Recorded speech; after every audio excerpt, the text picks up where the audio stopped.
Indian কনস্টিটিউশনের ওপর যে MCQ series শুরু করছি তার আজকে প্রথম দিন আমাদের টপিক হচ্ছে মেকিং অফ ইন্ডিয়ান কনস্টিটিউশন। এর উপর 30টা কোশ্চেন আছে, আশা করব কোশ্চেনগুলো ভালো লাগবে এবং তোমরা শেষ অবধি এটা দেখবে। Question number 1, the Constitution of India was enacted by Constituent Assembly set up A. Under the Indian Independence Act 1947, under the Cabinet Mission Plan 1946, through a duration of provincial government, D.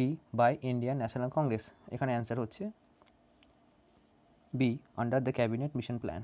প্রথম যে কনসেপ্টটা বা ধারণাটা আনা হয়েছিল constituent assembly গঠন করা, সেই গল্পটা দিয়েছিল 1942-তে ক্যাবিনেট ক্রিপস মিশন, বাট সেটা কংগ্রেস এবং মুসলিম লীগ কেউই মেনে নেয়নি, তো লাস্ট অব দি এফেক্টিভ ছিল না। তো দেন যখন 1946-এ ক্যাবিনেট মিশন আসে তখন ব্যাপারটাকে আরও এগিয়ে নিয়ে যাওয়া হয়। Question 2. The demand for Constituent Assembly was put forward by Indian National Congress in 1936 at session held at Kanpur, Bombay, Lucknow, Lahore. Answer: Lucknow.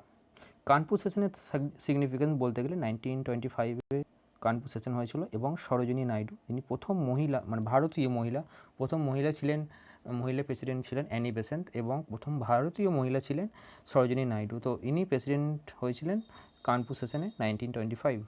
Bombay significance বলতে গেলে বম্বে হয়েছিল 1875, প্রথম যে কংগ্রেসের মিটিংটা হয়েছিল সেটা হয়েছিল 1875 বম্বেতে। অ্যান্ড লাহোর সেশন অন্যতম ইম্পর্টেন্ট, 1929-এ লাহোর সেশন হয়েছিল, অ্যান্ড এখানেই যে পূর্ণ স্বরাজ্যের রেজুলেশন সেটা পাস করা হয়েছিল লাহোর সেশন। লাহোরে এছাড়াও সেশন হয়েছিল, বাট সব থেকে ইম্পর্টেন্ট বলতে গেলে 1929, যেখানে পূর্ণ স্বরাজ্যের রেজুলেশন পাস করা হয়। Question number 3. The cabinet mission to India was headed by Stafford Cripps, A.B. Alexander, Lord Patrick Lawrence and Hugh Gaitskell। এখানে answer Lord Patrick Lawrence. Stafford Cripps, A.B. Alexander and Patrick Lawrence এই তিনজনই ছিলেন cabinet মিশনের member, but এদের head ছিল Lord Patrick Lawrence. Stafford Cripps 1942-তে যে Cripps mission এসেছিল সেই ক্রিপস মিশনের হেড ছিল আমাদের Stafford Cripps. Question 4. How many elected members are there from province in the Constituent Assembly? 399, 392, 292, 289. Answer C, 292। এখানে 292 প্লাস 4 হবে, কারণ যদি কোশ্চেনে 296 থাকতো তাহলে সেটা হয়তো হতে পারতো, কিন্তু যেহেতু এখানে 292 আছে সেই জন্য এটাই 292। টোটাল নাম্বার হচ্ছিল 296, তার মধ্যে 292 11টা যে গভর্নর জেনারেল শাসিত এরিয়া ছিল, প্রভিন্স ছিল, সেখান থেকে এসেছিল 292 এবং চারজন মেম্বার ছিল চিফ কমিশনার দ্বারা যে শাসন করা হতো এরিয়া, সেখান থেকে ছিল 4 জন, তো সেই জন্য টোটাল নাম্বারটা ছিল 296। Who among the following was the constitutional advisor of Constituent Assembly of India? B.N. Rao, K.M. Munshi, M.C. Sitalve, B.R. Ambedkar. Answer: B.N. Rao। K.M. Munshi সম্পর্কে বলতে গেলে ইন্ডিয়ান কনস্টিটিউশনকে পলিটিক্যাল হরস্কোপ বলেছিল K.M. মুন্সি। এছাড়াও K.M. মুন্সি ছিলেন যে বিশ্ব হিন্দু পরিষদ ছিল, বিশ্ব হিন্দু পরিষদের ফাউন্ডিং মেম্বার ছিলেন K.M. মুন্সি। M.C. সিটালভে ছিলেন অন্যতম বিশিষ্ট একজন আইনবিদ, কারণ ভারতে যে প্রথম ল কমিশন হয়েছিল, প্রথম ল কমিশন চেয়ারম্যান ছিলেন ইনি। এছাড়া বার কাউন্সিলের মেম্বারও ছিলেন M.C. সিটালভে।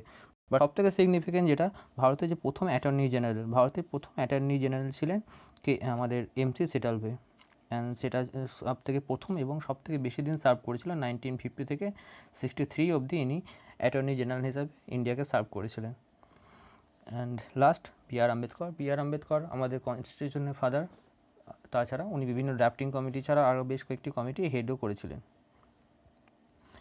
The constitution of India was adopted on January 26, 1950, January 26, 1949, November 26, 1949, December 31, 1949। এখানে অ্যান্সার জানুয়ারি 26, 1950। যেদিন অ্যাডপ্টেড অপশন সি, নভেম্বর 26, 1949, এবং যেদিন থেকে কেম ইনটু ফোর্স, মানে যেদিন থেকে কনস্টিটিউশনের ধারা কার্যকরী শুরু হয় সেটা ছিল 26 জানুয়ারি 1950, এবং যেদিনকে অ্যাডপ্ট করা হয়েছিল সেটা ছিল 26 নভেম্বর 1949। এখানে ডিসেম্বর ডেটটা থেকে একটা জিনিস বলে রাখি, সেটা হলো জাতীয় কংগ্রেসে যখনই কোনো মিটিং হয়েছিল, যে সেশনগুলো হতো ন্যাশনাল সেশনগুলো, সেইগুলো সবসময় ডিসেম্বর মান্থে হতো। সো এখান থেকে বলতে গেলে ডিসেম্বরের সিগনিফিকেন্স একটাই। Question 7. Which of the following was the biggest source of for Constitution of India? Government of India Act 1919, Government of India Act 1935, Indian Independence Act 1947, the Government of India Act 1909. এখানকার answer হবে B, Government of India Act 1935। Government of India Act 1919 এই দুটো থেকেও কিছু কিছু অংশ নেওয়া হয়েছিল। যেমন প্রথম ইলেকশনের কনসেপ্ট আমরা 1999-এ পাই, যে বাইক্যামেরালিজমের কথা প্রথম পাই 1919-এ। তো এরকম ছোটো ছোটো পার্ট নেওয়া হয়েছিল, বাট ম্যাক্সিমাম সব থেকে বেশি পার্ট নেওয়া হয়েছিল 1935 থেকে। Question 8. What was the number of princely state in India at the time of partition? 555, 558, 565, 562. Answer 565. Question 9.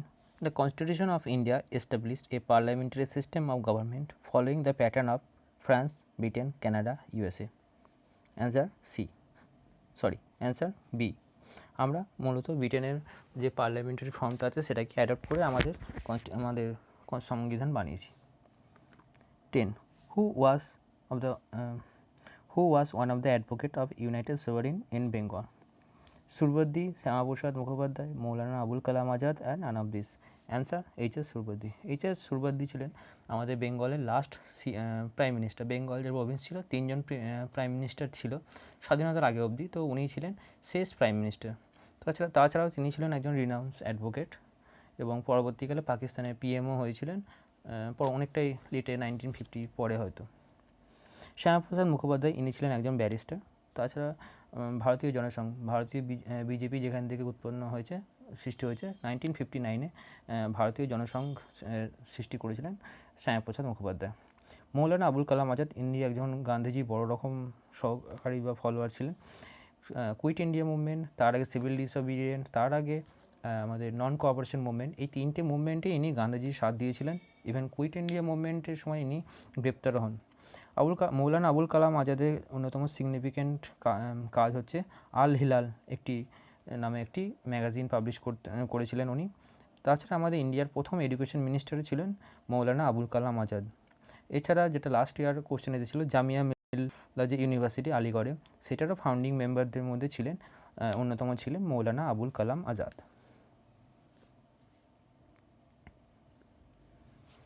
Question 11. The national anthem was adopted by the Constituent Assembly on which of the following day? 24 January 1950, 22 July 1950, 29 August 1947, 26 November 1949. Answer 24 January 1950, মানে সংবিধান কার্যকরী হওয়ার ঠিক দুদিন আগে। Original Constitution of India was handwritten by Mukesh Bandyopadhyay, Prem Behari Narain Raizada, Nandalal Basu, Badruddin Tyabji. Answer Prem Behari Narain. Nandalal বসুর অবদান হচ্ছে আমাদের কনস্টিটিউশনের পাশে যে ক্যালিগ্রাফিটা আছে সেই ক্যালিগ্রাফি করেছেন নন্দলাল বসু। বদরুদ্দিন তৈয়বজি তিনি হলেন বম্বে হাইকোর্টের প্রথম লয়ারদের মধ্যে অন্যতম। এছাড়াও প্রথম মুসলিম প্রেসিডেন্ট ইন্ডিয়ান ন্যাশনাল কংগ্রেসে, এবং ইনি যখন প্রেসিডেন্ট হয়েছিলেন সেটা ছিল ইন্ডিয়ান ন্যাশনাল কংগ্রেসের 3rd session. Question 13. Which one of the following made the Indian legislature bicameral? A. Indian Council Act 1909, Government of India Act 1919, Government of India Act 1935, Indian Independence Act 1947. এখানে answer government of India Act 1919। বাইক্যামেরালিজমের প্রথম concept এই সময়ই আসে, কিন্তু এই সময় বাইক্যামেরালিজম ছিল প্রভিন্সে, and 1935-এ যে বাইক্যামেরালিজমের কথা বলা হয়েছিল সেটা ছিল সেন্টারে। সো প্রথম কনসেপ্ট এসেছিল 1919 থেকে। 1999-এ আমরা প্রথম সেপারেট ইলেকটোরাল অ্যান্ড যে ইলেকশনের যে কনসেপ্টটা সেটা আমরা পেয়েছিলাম। 1947-এ তো আমরা ইন্ডিয়ান ইন্ডিপেন্ডেন্স নিয়ে কথা বলি। Question 14. The crown actually এটা took হবে। The crown took government India into its own hands by Charter Act 1833, Government of India Act 1858, Indian Council Act 1861, Government of India Act 1935. Answer Government of India Act 1858. ডেটটা বলতে গেলে 1 November. এখানে আরেকটা question আছে এই সেন্সে, সেটা হলো কুইন ভিক্টোরিয়া কবে নিজেকে এম্পারেস অফ ইন্ডিয়া হিসাবে ঘোষণা করে। সো সেই ডেটটা, সেই সালটা হলো 1877।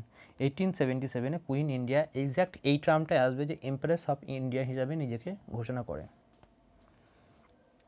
Question 15, the national flag was adopted by Constituent Assembly on which of the following day?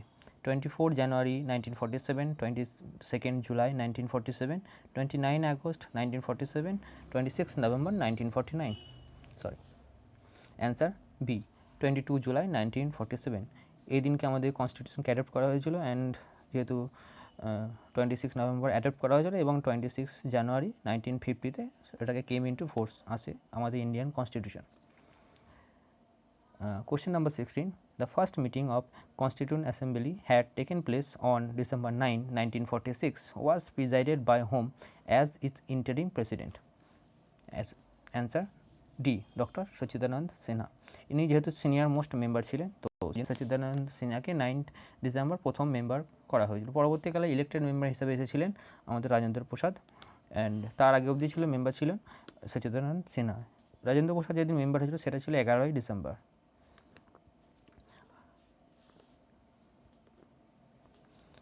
Question number 17. Which of the following statements are true regarding the composition of the Constituent Assembly? A, the representative were to be elected from the 4 constituent: Hindu, Muslim, Sikh, Christian. B, the total strength of Constituent Assembly was 389. C, the chairman of the Union Constituent Assembly was Sardar Vallabhbhai Patel. D, the drafting committee under the chairmanship of Dr. B.R. Ambedkar consists of 8 members. এখানকার right answer হলো option B, the total strength of constituent Assembly 389। Option A হলো না এই জন্যই, কারণ এখানে সমস্ত স্তরে মানে সমস্ত স্তরের অল ইন্ডিয়ানদের কথা বলা হয়েছে। এখানে কেবলমাত্র এই যে 4টে কমিউনিটি, হিন্দু, মুসলিম, শিখ, খ্রিস্টান নয়, এছাড়া পার্সি, বুদ্ধিস্ট, জৈন, যে কোনো কমিউনিটি এখানে পার্টিসিপেট করতে পারতো। তাই এটা কোনো লিমিটেশন ছিল না যে এই 4টে কমিউনিটি করবে। Option C, chairman of union constituent কমিটির হেড ছিলেন জওহরলাল নেহেরু, রাজেন্দ্র প্রসাদ না। অ্যান্ড অপশন ডি, ড্রাফটিং কমিটির যে টোটাল মেম্বার ছিল 7 জন, মানে doctor B R Ambedkar plus আর 6 জন নিয়ে টোটাল 7 জন মেম্বার ছিল ড্রাফটিং কমিটিতে। Question 80. The idea of Constituent Assembly was put forward for the first time by M.N. Roy, B.R. Ambedkar, Rajendra Prasad, Vallabhbhai Patel. Answer M.N. Roy. Question 19. The member of Constituent Assembly were nominated by the Governor General. B, directly elected by the people. C, elected by the legislature of various provinces and nominated by the rulers of the princely state. D, nominated by the Congress and the Muslim League. এখানে right answer হবে selected by legislature on various province and rulers of the princely state. যেহেতু আমরা একটা স্বাধীন রাষ্ট্র রাষ্ট্র গঠনের কথা ভাবছি, সেই জন্য অবভিয়াসলি এখানে গভর্নর জেনারেল আর থাকবে, ওদের কোনো পার্ট নাই, তো ওরা সিলেকশনও দিচ্ছে না। ইলেকশন ডাইরেক্টলি হয়নি, মানে মানুষজন ডাইরেক্টলি ভোট দেয়নি, এটা ইনডাইরেক্ট ইলেকশন হয়েছিল। সেক্ষেত্রে প্রিন্সলি স্টেট প্রথমে ইলেকশনে না, কনস্টিটিউয়েন্ট অ্যাসেম্বলিতে পার্ট ছিল না। পরবর্তীকালে যে 93 সিট ছিল আমাদের প্রিন্সলি স্টেটের জন্য, তারা পরবর্তীকালে যোগ দেয়। And nominated by Congress and Muslim League, এটা তো কখনোই না, কারণ এছাড়া বিভিন্ন যে পার্টিরা ছিল বা অংশগ্রহণ করেছিল, যেমন প্রিন্সলি স্টেট, এরাও মেম্বার বা রিপ্রেজেন্টেটিভ পাঠিয়েছিল। Question 20. Which of the following acts formally introduced the principle of election for the first time? এটা নিয়ে আগেও ডিসকাশন হয়েছে। এ, ইন্ডিয়ান কাউন্সিল অ্যাক্ট 99। এছাড়া এই সময়কার অন্যতম একটা বেশি যেটা নিয়ে বেশ বিতর্কে এসেছিল, সেটা ছিল সেপারেট ইলেকটোরাল, হিন্দু মুসলিমদের জন্য আলাদা ইলেকটোরালের ঘোষণা। Question 21. Who among the following was the chairperson of Provincial Constituent Committee of Constituent Assembly?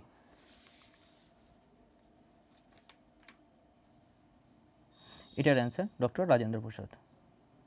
পণ্ডিত জওহরলাল নেহেরু ইনিও বেশ কয়েকটি কমিটি হেড ছিলেন, যেমন ছিল union power committee, union constitution committee, আর এদিকে আমাদের রাজেন্দ্র প্রসাদ ছিল রাজেন্দ্র প্রসাদ এই কমিটিটা হেড। এছাড়া ছিল steering committee, rules of procedure, এরকম আরও 2-3টে কমিটির হেড ছিল রাজেন্দ্র প্রসাদ। ডক্টর সর্দার বল্লভভাই প্যাটেল ছিল প্রভিন্সিয়াল কনস্টিটিউন্ট কমিটি। এটা মনে রাখার একটা ধারণা এরকম ভাবা যেতে পারে, ইন্ডিয়াকে ইউনাইটেড করার ক্ষেত্রে ডক্টর বল্লভভাই প্যাটেলের অবদান ছিল অন্যতম, সবথেকে বেশি বলতে গেলে। সো উনি সমস্ত প্রভিন্সগুলোকে এক করেছিলেন। সো যেহেতু উনি প্রভিন্সগুলোকে এক করেছিলেন, তাই প্রভিন্সিয়াল কমিটির হেডও হবে আমাদের সর্দার বল্লভভাই প্যাটেল। অ্যান্ড এখানে অ্যান্সারটা আবার বলে দিই, এখানকার অ্যান্সার হচ্ছে doctor Rajendra Prasad. 22. Which Indian artist decorated the handwritten copy of Indian Constitution? দুটো অপশন চেপে গেছে একে অপরের উপর। রবীন্দ্রনাথ ট্যাগর, এস.এন. ব্যানার্জি, নন্দলাল, এটা অ্যাকচুয়ালি বোস হতো, not Ghosh, sorry, Nandalal Bose and Mukesh Bandyopadhyay. Rabindranath Tagore obviously না, এস.এন. ব্যানার্জি এই কাজে ছিলেন না। সো আগে যেটা আমরা ডিসকাস করেছিলাম, কনস্টিটিউশনের চারপাশে যে ক্যালিগ্রাফি ছিল ডেকোরেশনের জন্য, সেই ক্যালিগ্রাফিটা করেছিলেন নন্দলাল বোস। মুকেশ বন্দ্যোপাধ্যায়ের নামটা দুবার এসেছে, এটা কেউই না, মানে কোনো রকমভাবে পার্ট না, অ্যাকচুয়ালি একটা র্যান্ডম নাম। And S N. ব্যানার্জি বলতে গেলে, এস.এন. ব্যানার্জি প্রথম ড্রাফটম্যান, মানে প্রথম যে আমাদের কনস্টিটিউন্ট অ্যাসেম্বলিতে যে ড্রাফট করা হয়েছিল, সেই ড্রাফটটা করেছিল S N. Banerjee. So first draughtsman ছিল S N. Banerjee. 23. The first session of Constituent Assembly was held in Bombay, Calcutta, Lahore, Delhi. Answer Delhi. বম্বেতে প্রথম শুধুমাত্র আমাদের যে ইন্ডিয়ান ন্যাশনাল কংগ্রেসের ফার্স্ট সেশন বসেছিল, সেটাই ছিল বম্বেতে, তাছাড়া বম্বের কোনো অন্যতম কাজ নেই। 24. The Constituent Assembly was set up under the recommendation of Cripps Mission, Cabinet Mission Plan, Wavell Plan, Mountbatten Plan. আমরা যেটা আগেই বলেছিলাম, ক্রিপস মিশনের সময় এসেছিল, বাট অ্যাকচুয়ালি কনস্টিটিউয়েন্ট অ্যাসেম্বলি ফরমেশনের কথা তো পরে কথা বলেছিল, বাট সেটা এফেক্টিভ ছিল না, কারণ ক্রিপস মিশনকে যেহেতু দুদিক থেকে বিরোধিতা ছিল, ইন্ডিয়ান ন্যাশনাল কংগ্রেসের দিক থেকে, মুসলিম লীগের দিক থেকে, সো এদের এফেক্টিভ ছিল না, তাই এটা ধরারও বাইরে। Answer cabinet mission plan. এরপরেই আমাদের কনস্টিটিউয়েন্ট অ্যাসেম্বলি করার কথা আরও এগিয়ে যায়। ওয়েভেল প্ল্যান সেরকম কোনো সিগনিফিকেন্স ছিল না, যে এখানে কনস্টিটিউশন বানানোর কথা কোনো কিছু বলা হয়নি। মাউন্টব্যাটেন প্ল্যানের ক্ষেত্রে তো পার্টিশনের কথা বলা হচ্ছে, যেখানে ইন্ডিয়াকে পার্টিশন করা হচ্ছে। And Indian independence act. 25. Who was the temporary chairman of constituent assembly? Temporary chairman যিনি ছিলেন ডক্টর সচিদানন্দ সিনহা। জওহরলাল নেহরুর ক্ষেত্রে বলেছি J B Kripalani and Rajendra Prasad Kripalani, actually স্পেলিংটা একটু মিস্টেক আছে। জে.বি. কৃপলানির ক্ষেত্রে বলতে গেলে অন্যতম, উনি যে ফান্ডামেন্টাল রাইটস নিয়ে যে সাব কমিটি ছিল, ফান্ডামেন্টাল রাইটসের সাব কমিটি হেড ছিলেন আমাদের J B. Kripalani. Who was the chairman of minority sub committee? Jawaharlal Nehru, B R. Ambedkar, H C. Mukherjee, Vallabhbhai Patel. Answer H C. Mukherjee. H C. Mukherjee একমাত্র এই কমিটির ছিল, তো এটা বেশ ইম্পর্টেন্ট। মাইনরিটি সাব কমিটির হেড ছিলেন H C. Mukherjee. 26. Who was the chairman of Union Power Committee, Union Constitution Committee and State Committee? Krishnasamy Iyer, S.P. Mukherjee, J.B. Kripalani and Jawaharlal Nehru. Answer Jawaharlal Nehru. এটা ধরার একটা সেন্স এটাই, এতগুলো পাওয়ার জওহরলাল নেহরুই আমাদের পরবর্তীকালে পিএম হয়েছিল, অ্যান্ড পিএমই সব থেকে স্ট্রং এবং বেশ কয়েকটা ডিপার্টমেন্ট নিজের হাতে রাখে। তো যদি একসঙ্গে এরকম বেশ কয়েকটি ডিপার্টমেন্টের নাম থাকে, ইউনিয়ন পাওয়ার যেটা সব থেকে ইম্পর্টেন্ট ডিপার্টমেন্টের মধ্যে অন্যতম, union constituent committee, state committee, তো সেই সেন্সে এটাকে জওহরলাল নেহরু হবে। এখানে নিউ নেম বলতে গেলে কৃষ্ণস্বামী আইয়ার। কৃষ্ণস্বামী আইয়ার যিনি আছেন, ইনি ক্রিডেন্সিয়াল কমিটির হেড ছিলেন। অ্যান্ড অন্যদিকে থাকছে শ্যামাপ্রসাদ মুখোপাধ্যায়, ইনি তো আমরা জানি ভারতীয় জনসংঘের প্রতিষ্ঠাতা 1951। এছাড়া ইনি সেরকম কোনো বিশেষ রকম পদে পরবর্তীকালে যে ট্রেড অ্যান্ড কমার্স ডিপার্টমেন্টের যে ministry, trade and commerce ministry, ইনি হয়েছিলেন এস.পি. মুখার্জি বা Shyamaprasad Mukhopadhyay. Who was elected as Vice President of Constituent Assembly on 13 December 1946? Pattabhi Sitaramayya, H C. Mukherjee, J B. Kripalani, K M. Munshi. Answer H C. Mukherjee. এটা বলা হচ্ছে ভাইস প্রেসিডেন্ট, একটু খেয়াল রাখবে প্রেসিডেন্ট আছে না ভাইস প্রেসিডেন্ট, কারণ 9th প্রথম প্রেসিডেন্ট ছিলেন পট্টবী সীতারামাইয়া, তারপরে 11th আমাদের আসে রাজেন্দ্র প্রসাদ, অ্যান্ড অবভিয়াসলি 13 সেদিনকেও যে 13 ডেটটা ইম্পর্টেন্ট, এই জন্যই 13 December Jawaharlal Nehru objective resolution pass করেছিল। সো এই দিনকে আমাদের প্রেসিডেন্ট ছিল রাজেন্দ্র প্রসাদ এবং ভাইস প্রেসিডেন্ট যিনি ছিলেন তিনি ছিলেন এইচ.সি. মুখার্জি। ভাইস প্রেসিডেন্ট এনার সাথে আরেকজন ছিলেন, তিনি ছিলেন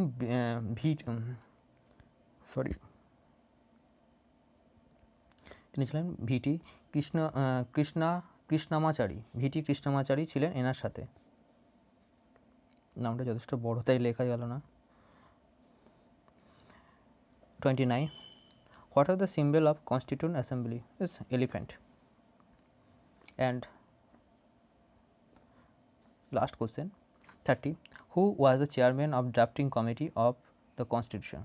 Answer, obviously, Dr. B.R. Ambedkar. Subhash Chandra Bose তিনি 19 তার আগেই মিসিং ছিলেন। ডক্টর রাজেন্দ্র প্রসাদ ইনি তো হেড ছিলেন, আমাদের প্রেসিডেন্ট ছিল কনস্টিটিউশন অ্যাসেম্বলি। জওহরলাল নেহরু অন্য বেশ কয়েকটা ডিপার্টমেন্টের দায়িত্বে ছিলেন। B R Ambedkar drafting committee and father of Indian constitution and first ইন্ডিয়ার প্রথম ল মিনিস্টার। এই সব পদগুলো ছিল বি আর আম্বেদকরের। অ্যান্ড এখানে ড্রাফটিং কমিটি হেড সেই বি আর আম্বেদকর। তো এই ছিল আজকে 30টা কোশ্চেন। আজকে এই ভিডিওটা প্রথম দিন, আর চেষ্টা করবো এই সিরিজটা আরও এগিয়ে নেওয়ার, একদম শেষ দিন শেষ চ্যাপ্টার অবধি ইন্ডিয়ান কনস্টিটিউশনকে কমপ্লিট করা। ভিডিওটা কেমন লাগলো একটু জানিও, কারণ ফিডব্যাকটা খুবই ইম্পর্টেন্ট ইমপ্রুভমেন্টের ক্ষেত্রে। সো ধন্যবাদ, দেখা হবে নেক্সট সেশনে।